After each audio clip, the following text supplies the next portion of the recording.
Excelsior, true believers! You are about to embark upon a journey, a trip to the 70s and 80s when mighty Marvel Comics ruled over all. The Defenders, Doctor Strange, the Champions, Deathlock, the Submariner, the Incredible Hulk, Killraven, the Son of Satan, the Macabre Man-Thing, and all your other Bronze Age favorites every week appearing on Defenders Dialogue.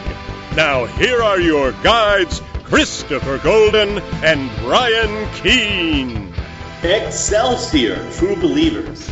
Excelsior indeed, and welcome back once again, finally, to a new episode of Defenders Dialogue. I'm Brian Keene. And I'm Christopher Golden. And Brian, you just asked me if I remembered how to do this, and thankfully, it's one of the least taxing jobs on earth, which is the reason we don't get paid to do it. Yeah, we should apologize to regular listeners.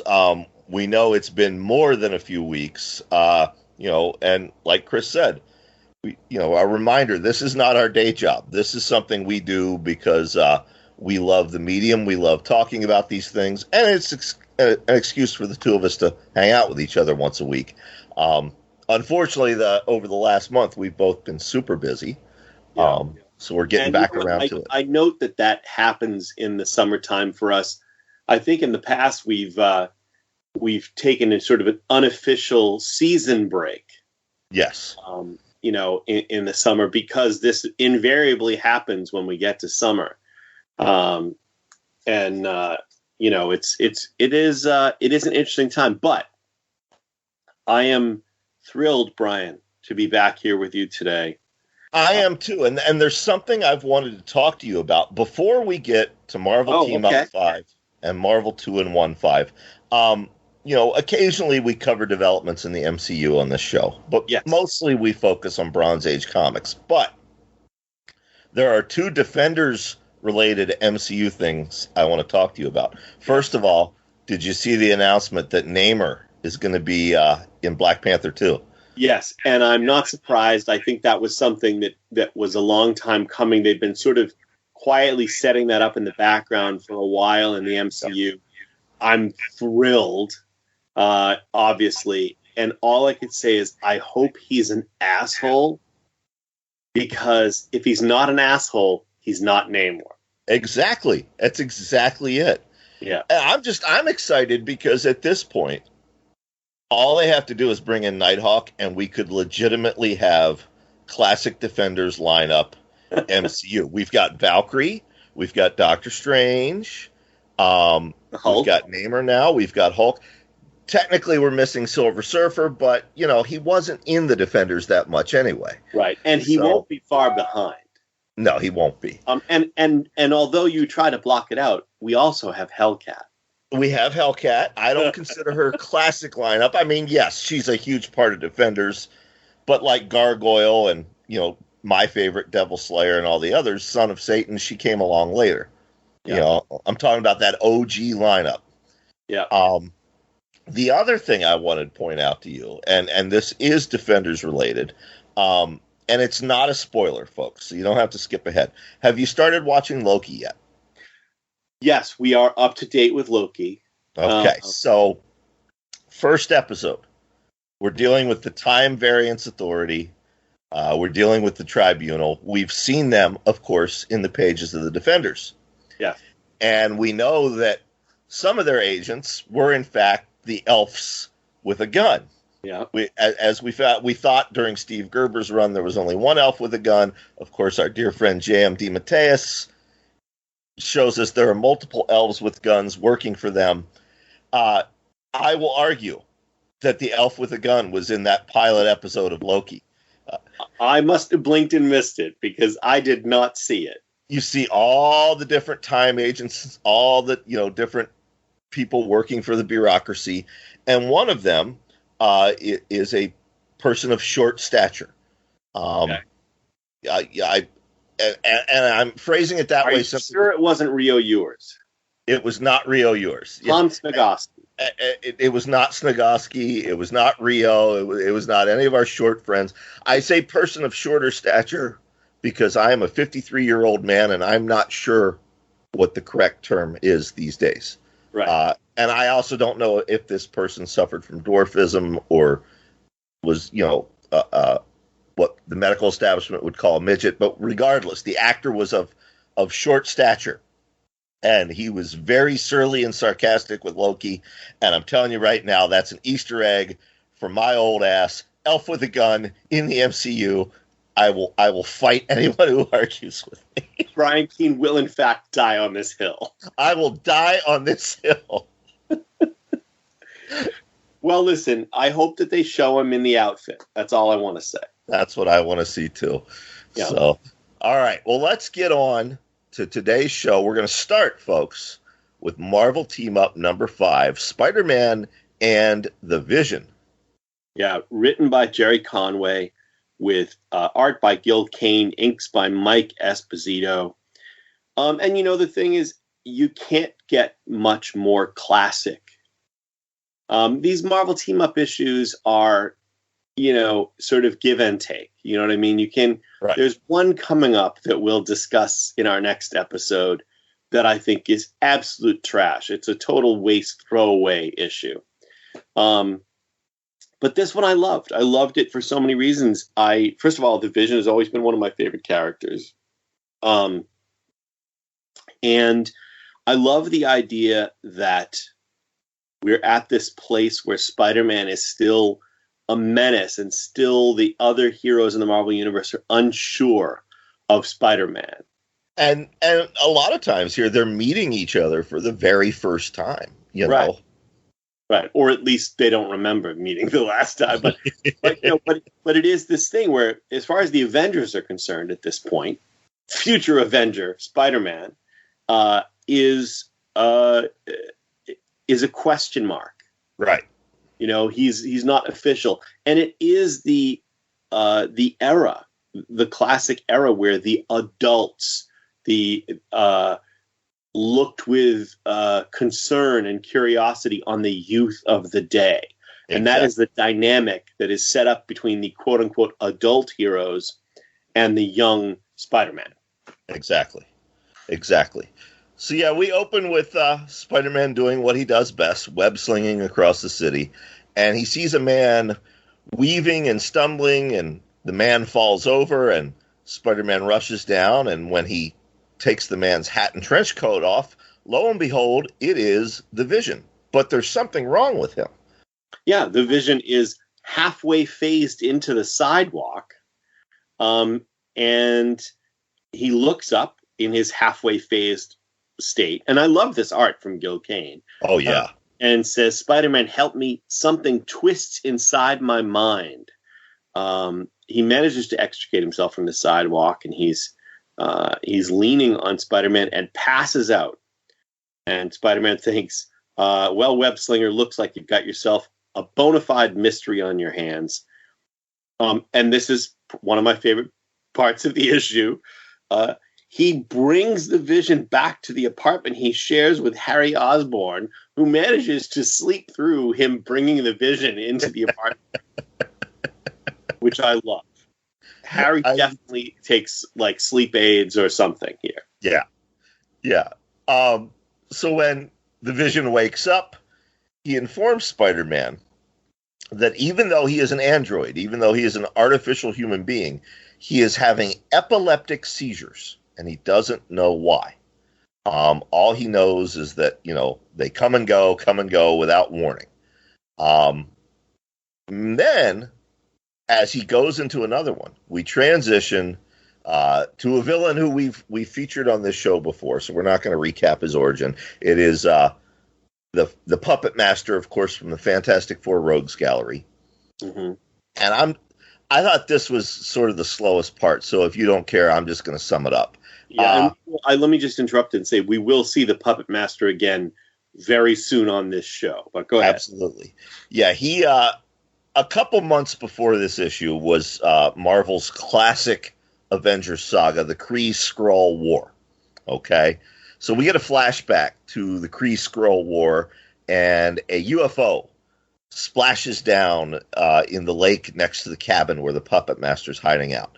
Long story short, he gets some metal from the UFO, makes himself a little puppet, and he can now control the giant robot. We don't know if it belongs to the Kree or if it belongs to the Skrull, but this giant robot was inside. Its name is Balox. There you go. I just summed up 4 pages of text for you. Yeah. And, he sends Balox off to do his criminal bidding to send the robot against because the police arrive. Right. Because where are they breaking into? They're breaking into a jewelry store. A jewelry store. So he has this robot at his command and uses it to very noisily break into a jewelry store.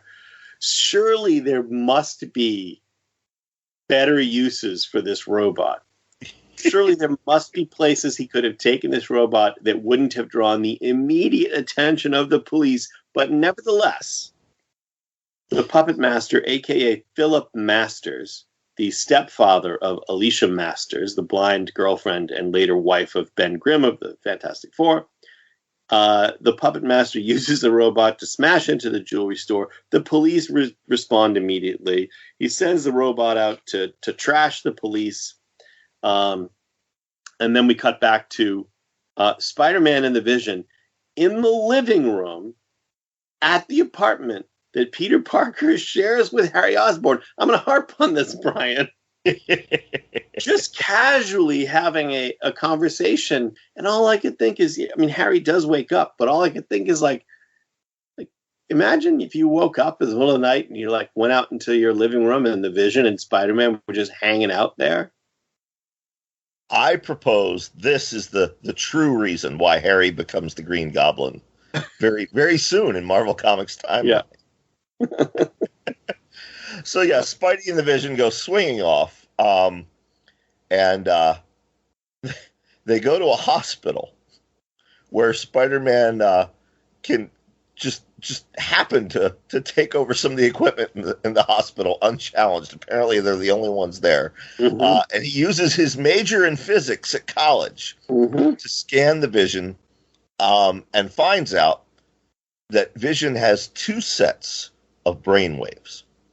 Now, I'm going to put a pin in that because I want a no prize later on in this episode. Okay. But I don't want to spoil it for people. So we're going to put a pin in the fact that Vision has 2 sets of brainwaves, and we're going to go ahead and continue, please. Okay. All right. Well, basically, then we cut back to the Puppet Master and his monstroid, which is what he calls the robot because he doesn't like the Kree name that was given to it. Right. He brings the robot to the Baxter Building, then home of the Fantastic Four, and basically uses the robot to get past all of the security systems and to break their way through into the Baxter Building. And, of course, he finds the Fantastic Four not at home, which is convenient because otherwise this would be a different comic.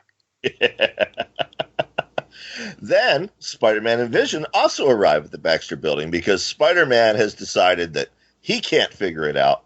But Reed Richards should be able to figure out why there's this second brainwave pattern. No. And I'm gonna correct you, my friend. Somehow, with his physics degree, that's right, has created a device to track the source of the second set of brainwaves inside the Vision's mind, and he traces it to the Baxter Building, and then assumes, as I think you would if you lived in this world, that some kind of machine that Reed Richards has put online is futzing with the Vision's brain. You are correct. It's been a few weeks since I read this issue, so yeah, me too. But of course, it isn't what he's actually tracking. No. Should we spoil it? It turns out what he's actually tracking is the alien robot. Yeah, the monstroid. Yeah, and whatever the puppet master is using to control, he's created the puppet to control the monstroid. Anyway, it's all messing with the Vision's brainwaves. It leads to a really fun, and again, it's a simple plot, it's a simple story, but the art is absolutely beautiful and it's really fun. Absolutely. Uh, they fight for pages and pages, which we're not going to recap. But if you are reading along at home, or if you're watching this on YouTube, definitely take a moment to just stare at Gil Kane's art. It's beautiful. Yeah. But the fight culminates in the Vision sneaking up behind Puppet Master, phasing through his chest, and knocking the puppet out of his hand, rendering Puppet Master unconscious and basically deactivating the robot. Right. The robot falls because the Puppet Master is no longer controlling it, and it no longer interferes with the Vision's brain. All is right with the world. And then here's where I want my note prize. Okay. The Vision tells Spider-Man the creature was a Skrull scout, an experimental model used during the Kree-Skrull War. Okay. And it had a common brainwave pattern. I want a note prize because the Vision has always had multiple brainwave patterns. There's years and years and years of the dichotomy of him and Simon Wilson, a.k.a. Wonder Man. There's also the dichotomy of him and the Human Torch android, which he was originally built upon. Yeah. So you transition us to Marvel 2-in-1, issue number 5. Marvel 2-in-1, The Thing and the Guardians of the Galaxy, Brian. And I wanted to wait anyway, because I have words to speak about this. I'm excited, not necessarily for this issue, which I'm not really that much of a fan of. I mean, it's fine. But I'm excited to talk about the classic Guardians of the Galaxy from our youth. Absolutely. I'm excited about this because, as longtime listeners know, this pair, Steve Gerber and Sal Buscema, this is Bronze Age Marvel to me. I mean, this was the classic team on the Defenders, and we see it here a couple years before that classic Defenders run. Mm-hmm. Yeah, so this issue is called 7 Against the Empire. It starts in 3014 AD. That's right. And on planet Earth, at That's a time when the alien race called the Badoon have conquered, well, more or less conquered Earth. Most of humankind is dead, it says, and those who live as slaves of Earth's new masters, the Brotherhood of the Badoon. And into this grim new world have come Sharon Carter, Captain America, and The Thing. That's right. Now, it has been almost a month since we recorded an episode. If you don't remember how they came into that world, well, there's a very handy recap, and I'll sum it up for you.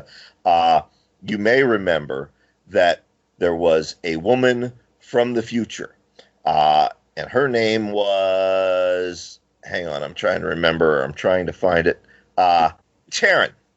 Tarin. And she accidentally came through Reed Richards' time machine to the present, which was 1974, while The Thing and Captain America and Sharon Carter were hanging out. So she told them the story of what had happened. Captain America was touched when he heard about these Guardians of the Galaxy who had named their starship, the Captain America. He demanded that Reed send him to the future with Taryn. Sharon Carter and Ben, of course, agreed to go along. They fought the Zoms, which are enslaved human beings, and they fought a giant monster, which beat the crap out of The Thing. And then they were captured, and now here we are. But The Thing has regained consciousness during this recap. Very convenient. And now it's round 2. That's probably the most helpful thing about the villain recapping the story for you, is it always gives the hero time to regain consciousness. Exactly. So yeah, we get round 2, and this time he makes quick work of the monster, knocks it into a power source, which not only electrocutes the monster, but gives Sharon and Cap and Ben a chance to get free and fight back. Yeah, and again, so just to be to sort of sum it up, really, you have several pages, gorgeous pages, of Ben Grimm picking up one of the cars of that era, in 3014 and hurling it at their enemies. You have a big fight where Sharon and Captain America and the Thing are trying to escape. And there's fight. There's not much to say plot-wise about it. But then you cut to Terran and the members of, quote, the Resistance, so the people who are still alive on Earth, who are standing up against the Badoon, who are the overlords of Earth. And then we find out that who is being called back to Earth. The Resistance is trying to summon the Guardians of the Galaxy. That's right. Now, these are the original Guardians of the Galaxy, the OGs. I remember when Mary Sangiovanni and I saw Guardians of the Galaxy 2, she didn't understand why I was so excited when Sylvester Stallone and Ving Rhames and the rest showed up. I'm like, because they're the Guardians of the Galaxy. Yeah. And, I mean, I frankly wasn't thrilled with the casting of those characters, but I was excited that they showed up. And you know, I want to point out the absence of one of my favorite characters from Guardians of the Galaxy, from the OG Guardians of the Galaxy, who is Nikki, the young warrior woman with fire for hair. Right. And I mention it only because Nikki is to the OG Guardians of the Galaxy what Captain America was to the Avengers. Absolutely. In other words, the Guardians of the Galaxy were formed and began without her, but shortly into their existence, she came in. So we have the pre-Nikki OG Guardians here. This is like the X-Men before Kitty Pryde. Way before Kitty Pryde. Yeah. This is like, you know, yeah. This is like the X-Men before Wolverine. Right. And, of course, we've had the Guardians of the Galaxy on the show before, that big, giant, multi-part saga in the Defenders. So we don't need to recap all of them for you. Well, we can just say quickly that, you know, because some of our listeners probably don't remember or weren't with us at that time, you have Charlie 27 from Jupiter, you have Martin X from Pluto, if I recall correctly, and we have Yondu, who was a native of Earth's Centauri 5 colony, or Centauri 4 colony. Yondu is the character that the Michael Rooker character from the movies Guardians of the Galaxy is based on. Exactly. And we have Major Vance Astro, who is an interesting bridge because he's a character from the time that we're reading. Exactly. This is a guy who was born in 1962, grew up idolizing Captain America, got to see him fight once. Yep. He was the first U.S. astronaut to go into interstellar travel, but it was a journey that would take several centuries. Yeah. And when he finally arrived, he found out that Earth, in the meantime, had invented light speed. So when he arrives on this next planet, there's already a colony of Earthmen there to meet him. So he's sort of a new version of Captain America, you know, the man out of time trope. Exactly. He's the last survivor about of the him, 20th century. Yeah. Yeah, he's so old that he has to wear a special copper suit or he'll turn to dust. Yeah. Which I often feel the same. Like, where's my copper suit? I believe Larry King used to have to wear that copper suit too. Too soon, Chris. Too soon. In any case, wait. I want to try an experiment, if I may, if he'll cooperate. Listeners to the Horror Show with Brian Keene might remember my young son. His on-air name was DungeonMaster 77.1. Well, he's now a teenager and a YouTuber, and his YouTube name is Firelord HD. So I'm going to plug his channel. Firelord HD, are you available? He says, hold on 1 second. He's going to come in here because I just want to show him one panel. Okay. Now, you're a big MCU fan, and you love the Guardians of the Galaxy movies. Who are these guys? Do you recognize these guys? Oh, that's like the Rock guy, right? That's the Rock guy. Oh, you're thinking of Korg, Hulk's friend? Nope, that's actually Martin X. Yeah, he does look a lot like Korg, though. He does. What about this guy with the funky mohawk and the bow and arrow? His name is Funky Mohawk Bow and Arrow. What if I told you that was Yondu? Remember Yondu from the movie? Yondu? That's Yondu. Oh my gosh. All right. And what if I told you this guy right here is Ving Rhames?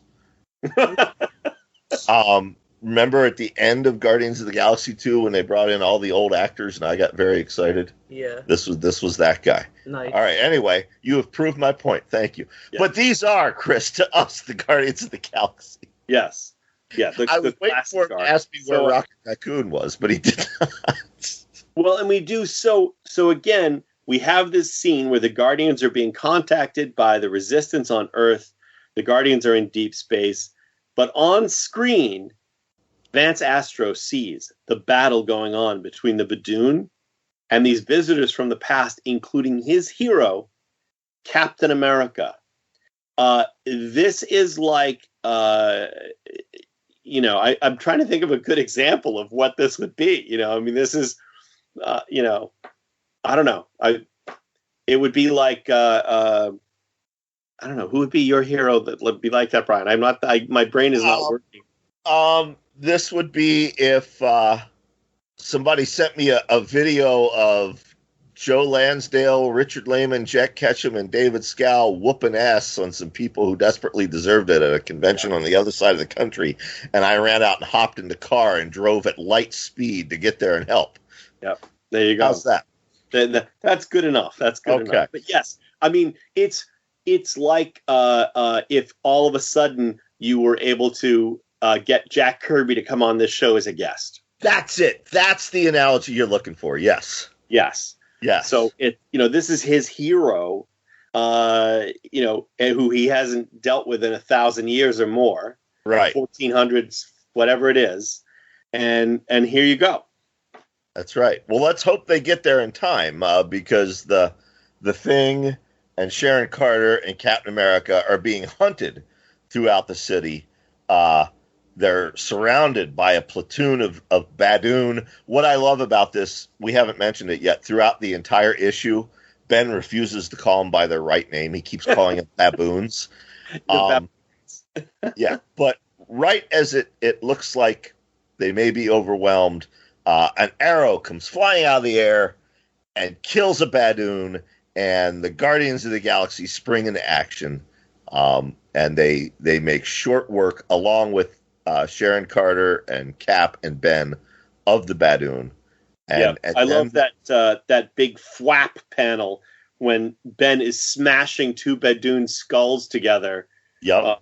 That's a beautiful panel. That whole double page spread is great. I also want to point out that the Captain America, the ship of the Guardians of the Galaxy, is shamelessly the Enterprise from Star Trek. Oh, absolutely, yes. Yes. Yeah, shamelessly. Yeah. So we then get, the great moment where Vance Astro and Captain America meet for the first time, shake hands. It's a glorious little bit of Marvel history.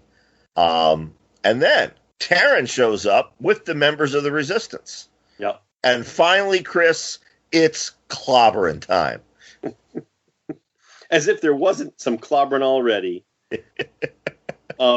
This is my favorite bit when the Resistance shows up and explains who the enemy are and where they need to go to beat people up. And Ben Grimm, the Thing, says it's clobbering time and starts marching off. And I love this Captain America. You need to put this panel on YouTube. Ben, wait, you can't just.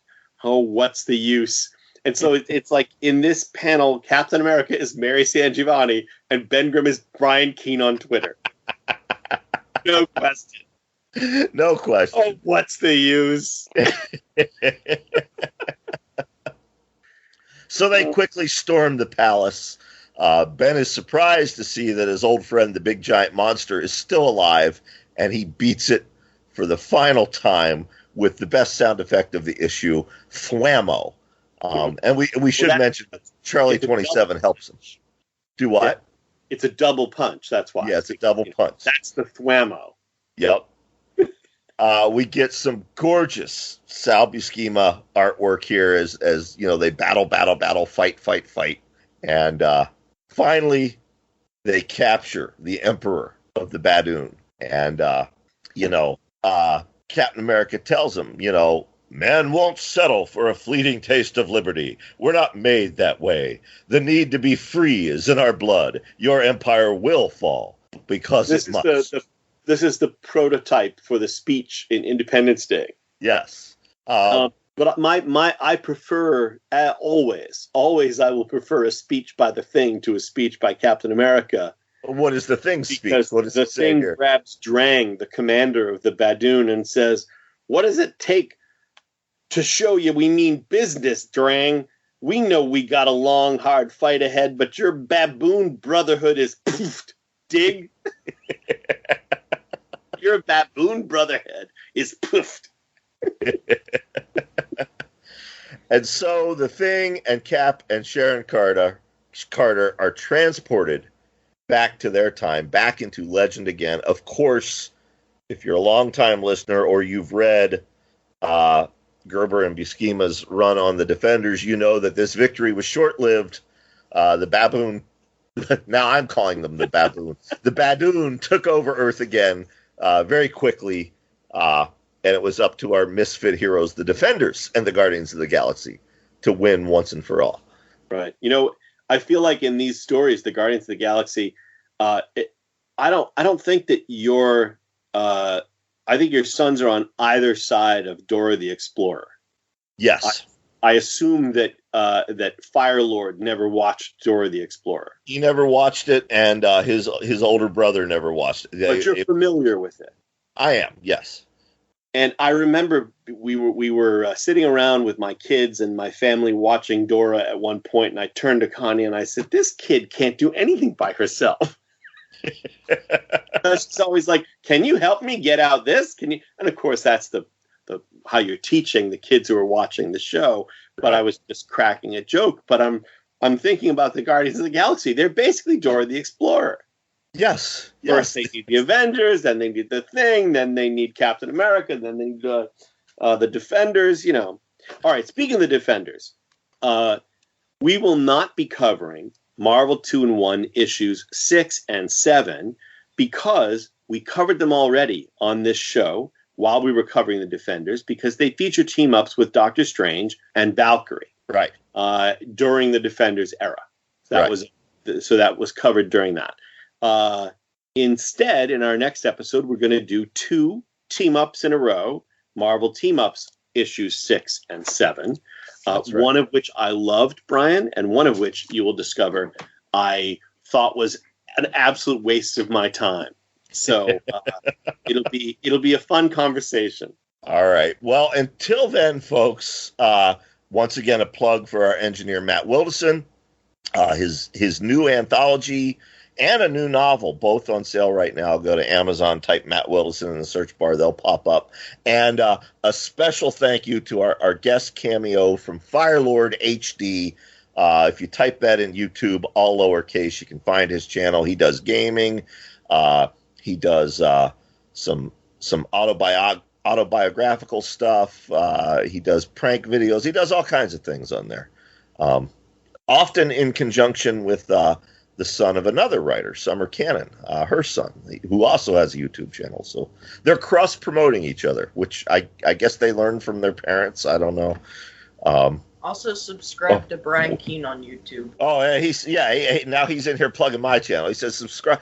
And you should, because if you only listen to us on Spotify or Apple, you're missing half the show, because if you watch Defenders Dialogue on my YouTube channel, you get these nifty panels that Chris and I talk about as we talk about them. And I think at just that plug alone means that don't you need to now pay Firelord as your social media manager? Firelord gets paid as my social media manager already. So, all right, Chris, until next week when we're back on schedule, what is it you always say about this time? I usually say something like, "Excelsior, true believers." There we go. All right, I thought you were going to prank me and say, "Hey." No, because then we have to start talking about our weight, and nobody wants to go there. All right, folks, we'll see you next week. Defenders Dialogue, You can listen to this episode and all previous episodes for free on Spotify, Apple Podcasts, Stitcher, YouTube, Google Play Music, and wherever else podcasts are available. Defenders Dialogue is written and produced by Brian Keene and Christopher Golden. Our theme music is by Xander Harris. Our engineer is Matt Wilderson. Check out his books on Amazon.com.